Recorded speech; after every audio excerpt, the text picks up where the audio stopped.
So today I'm talking to all you side hustler parents. You know who you are. You started a side hustle because you wanted to have more freedom. You wanted to be able to maybe spend more time with your family, or really you just wanted to leave a really crappy job. But things are not working out. As a matter of fact, you're putting in so much time and energy and effort, it kind of feels like it's all for naught. Like maybe you should quit, maybe you should give up, and maybe you should just go back to your 9 to 5. Wait. Before you do that, push the pause button because today's video is for you. Are you ready?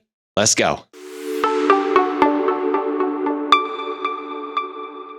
So I've really been obsessed with MrBeast recently. I've literally dove into a lot of the things that he does, not only just as a channel, but also he teaches some of the things that he does on YouTube. And what I've come to realize is a lot of the reasons why he has success is the same reason why I had success when it comes to losing 100 pounds, when I had success when it comes to my police career, and really how I had success in my side hustle to make it now my full-time income. Do you want to know what those things are? That's what we're going to be talking about here today. Now, I want to break this down for you because there's 5 things you absolutely need to stop doing if you're doing this in your business. As a matter of fact, I'm actually going to prevent you from taking massive action because this is not the solution. Outworking the problem is not the solution. Are you ready for the real solution? Let's dive into these.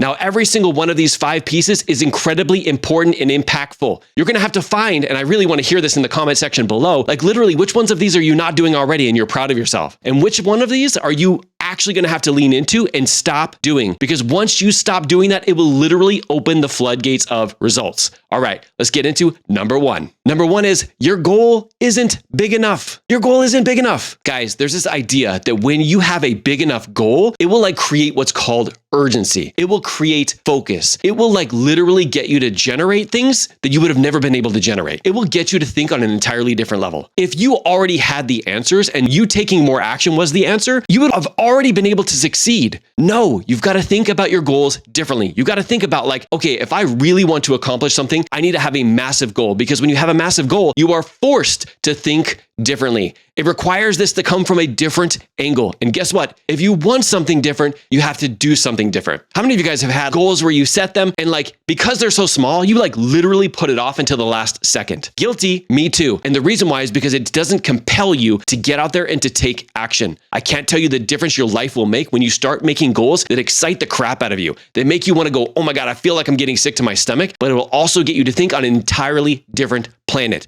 So stop setting small goals. Now, the second thing you need to stop doing is maybe you have a big goal, but you're trying to figure it out on your own. That doesn't make sense. I know in our brains, we're no, we can just go figure it out on our own. If we put in enough energy, we put in enough effort, we're literally going to be able to get there. And yes, maybe if you want to take the long way there, because if you already knew what you needed to do, you would have already done it. Think about this. When you want to do something new, you've got to learn from other people who've actually had that thing. When I started YouTube, let me tell you, my videos are not amazing. But before, when I first started, 8 or 9 years ago, they were terrible. But how am I going to get any better just by doing more and more videos? Yes, maybe that's the long way around. Maybe if I want to do 1,000 videos, naturally I'll get better. But the answer is no. I'm who do I need to follow? What do I need to do? Who do I need to plug into to actually speed this process up? So if your goal is big, make sure you're not trying to figure it out on your own. Number 3 is your goal isn't in alignment with actually what you truly want and what you value. I've literally seen so many people have goals because somebody else set a goal. And because that person is now getting after it, they're trying to get after it too. And that might be helpful for a day or two. But when we talk about the energy and effort it takes to create a goal, whether it's 6 months, a year, 10 years, you've got to be willing to go after it every single day. And how you do that is you start setting goals that you actually want. Second piece of this is stop setting goals that are not in alignment with what your values are. If you value family, stop actually thinking about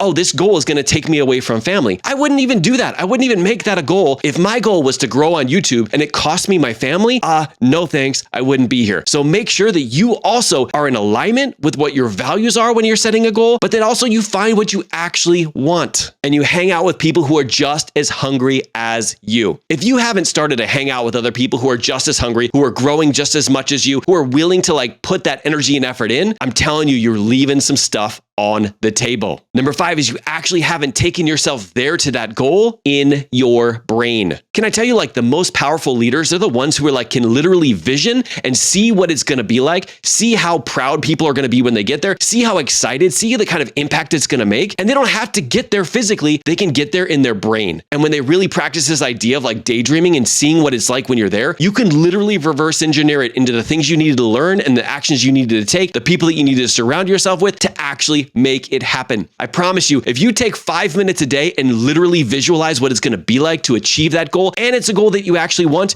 you're going to be willing to put in the energy and effort that it takes to get there. Now, I don't want you to miss this part, okay? This is a critical part. In reality, when I've been talking here, I have not been talking about action, but I've been always talking about action. As a life coach, I know belief drives behavior. If you realize that these 5 things they're mindset shifts that you can make that will get you to take the right actions, not like totally burn yourself out, but taking the right actions so you can get the results you truly want. And how we do that is we do the exact opposite of all 5 of these things. We set big goals. We stop trying to figure it out on our own. You set goals that are in alignment with what you actually want. You vision about it all the time, and you hang out with people who are just as hungry as you. Now, all 5 of these things are what I found by watching MrBeast's videos. He made sure that he had a huge goal to be the #1 YouTuber in the world, right? He made sure that it was in alignment with his goals, with his vision. He made sure he was hanging out with the right people. He would surround himself with people who are also wanting to grow when it comes to YouTube. And he visioned about it, saw it happening in his mind, and then he just went out there and created it. Now, if you got to this point and you are somebody who has this side hustle, you want to make a massive impact, I want to make sure that you watch this next video I'm going to share with you. I'm going to talk about the 10 things you absolutely need to do before you leave your job. Don't forget to subscribe if you enjoy this channel, especially if you have a side hustle, and I'll see you on the next one.